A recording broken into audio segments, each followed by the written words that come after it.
माँ बेटे की एक मज़ेदार कहानी।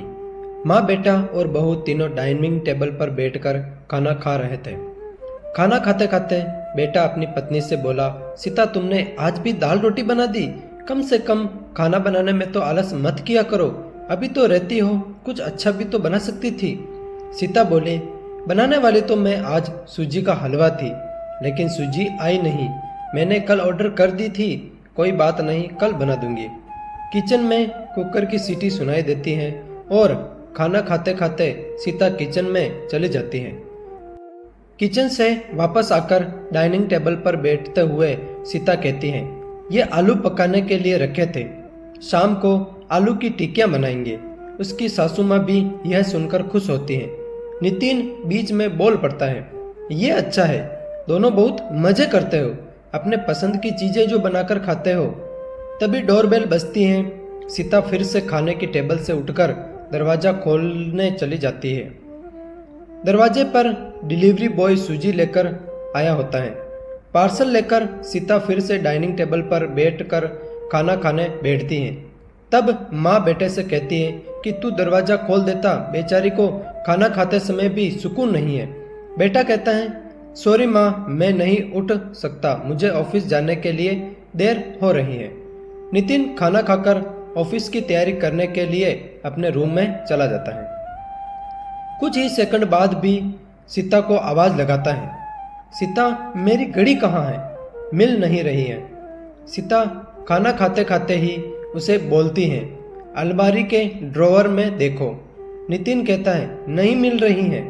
सीता फिर एक बार खाने के टेबल से उठकर उसकी तरफ जाने ही वाली होती है कि सासू माँ उसे रोक लेती हैं और पहले खाना खाने के लिए कहती हैं। सासू माँ कहती हैं, बच्चा नहीं है वो, वह ढूंढ लेगा।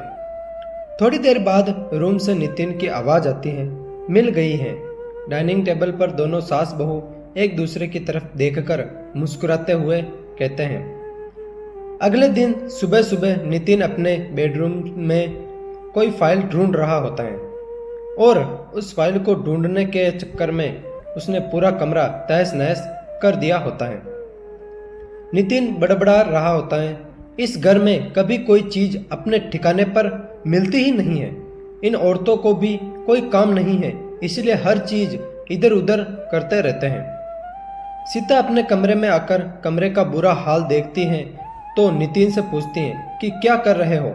नितिन कहता है, वह फाइल कहाँ है जो मैंने तुम्हें परसों दी थी? सीता तुरंत वह फाइल निकालकर नितिन के हाथों में थमा देती हैं और उससे कहती हैं कि एक बार मुझसे पूछ लिया होता तो पूरा कमरा का हाल ऐसा नहीं होता। नितिन उल्टा सीता को ही डांट देता है और कहता है, ठीक है, अगर पूरा कमरा फैला दिया है तो तुम्हें और भी क्या काम है? यही काम पूरा दिन करते रहो। कभी कभी लगता है मुझे हाउसवाइफ से शादी करनी ही नहीं चाहिए। इतना बोलकर नितिन ऑफिस के लिए निकल जाता है। पति पत्नी की यह बातचीत माँ भी सुन रही होती है, जिसका नितिन को पता नहीं होता है। अब माँ और सीता नितिन को सबक सिखाने के लिए प्लान बनाते हैं। अगले दिन सुबह सुबह जब नितिन नींद से जागता है तो सीता को चाय के लिए चिल्ला चिल्लाकर कह रहा होता है। पास ही में सोफे पर बैठी माँ उससे कहती है, सीता नहीं है, वह अपने माँ के घर गई है, कोई जरूरी काम है था। नितिन फोन निकालकर सीता को कॉल करने ही लगता है, तब माँ उसे रोकते हुए कहती है, फोन मत कर, माँ के घर ही तो गई है, आ जाएगी 2-3 दिनों में। नितिन फोन रख देता है और माँ से कह रहा होता है कि माँ चाय? तभी माँ बोल पड़ती है, हाँ हाँ, 2 कप बनाना, मैं भी पीऊँगी। बेमन से नितिन किचन की तरफ जाने लगता है चाय बनाने के लिए। तब माँ ने फिर से खड़े होते हुए कहती हैं, अरे बेटा रुको। नितिन को लगता है कि माँ उसे रोककर चाय बनाने चली जाएगी, लेकिन माँ कहती हैं, मेरी चाय में थोड़ी चीनी कम डालना।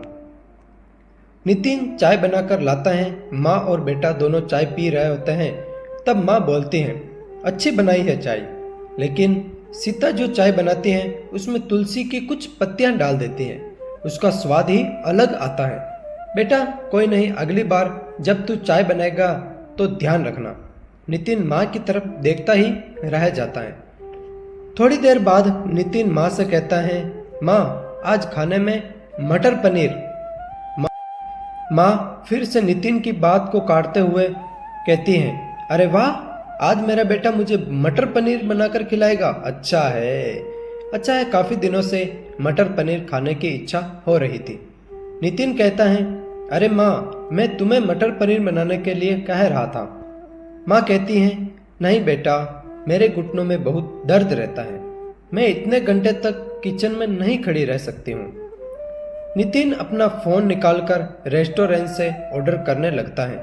तब माँ उसे रोकते हुए कहती है, इस उम्र में मेरा पाचन अच्छा नहीं रहता बेटा, मुझे गैस हो जाती है और तुम मुझे बाहर का खाना खिलाना चाहते हो। तू तो अपनी माँ से प्यार ही नहीं करता है।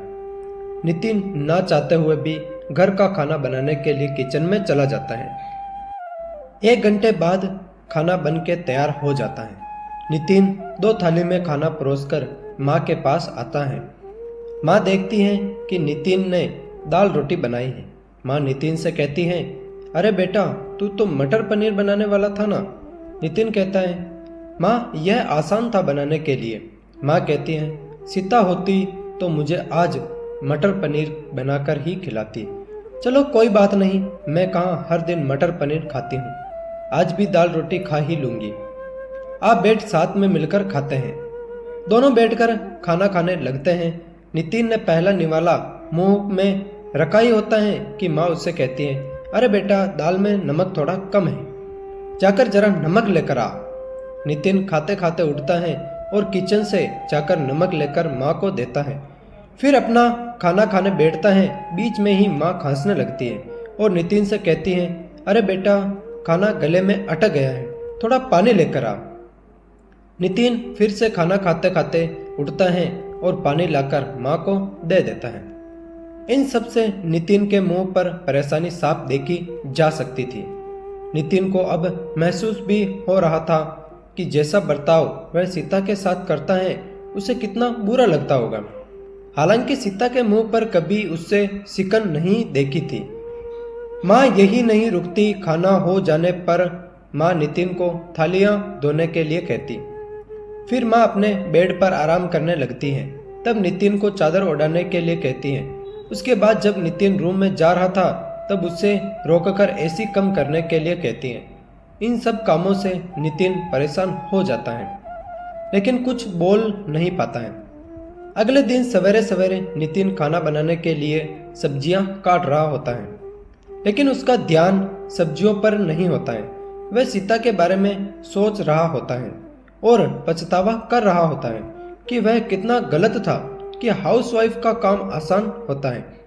तभी बेख्याली में उसकी उंगली कट जाती है, उससे खून बहने लगता है और वह बेसिन में अपनी उंगली धोने के लिए चला जाता है। तभी सीता उसके पास आकर उसके हाथों में पट्टी बांधने लगती है। यानी कि सीता कभी माँ के घर गई ही नहीं थी। यह तो सास बहू के प्लान का हिस्सा था, जिससे वह नितिन से छुपकर उसी घर में रह रही थी। नितिन सीता को देखकर काफी खुश हो जाता है। सीता से कहता है, घर का काम हम दोनों मिलकर करेंगे। सीता पूछती है, ऐसा क्यों? नितिन कहता है कि मैं घर का काम सीख जाऊंगा और घर अगर हम दोनों का है तो घर का काम भी हम दोनों ही करेंगे। तो मिलता है नेक्स्ट वीडियो में, तब तक के लिए जय हिंद, जय भारत। वीडियो अच्छा लगा हो तो लाइक कमेंट करके शेयर भी कर देना और साथ के साथ चैनल को भी सब्सक्राइब कर देना ताकि हमारे द्वारा जो भी नए वीडियो का नोटिफिकेशन वो आप तक मिल सके। जय हिंद, जय भारत।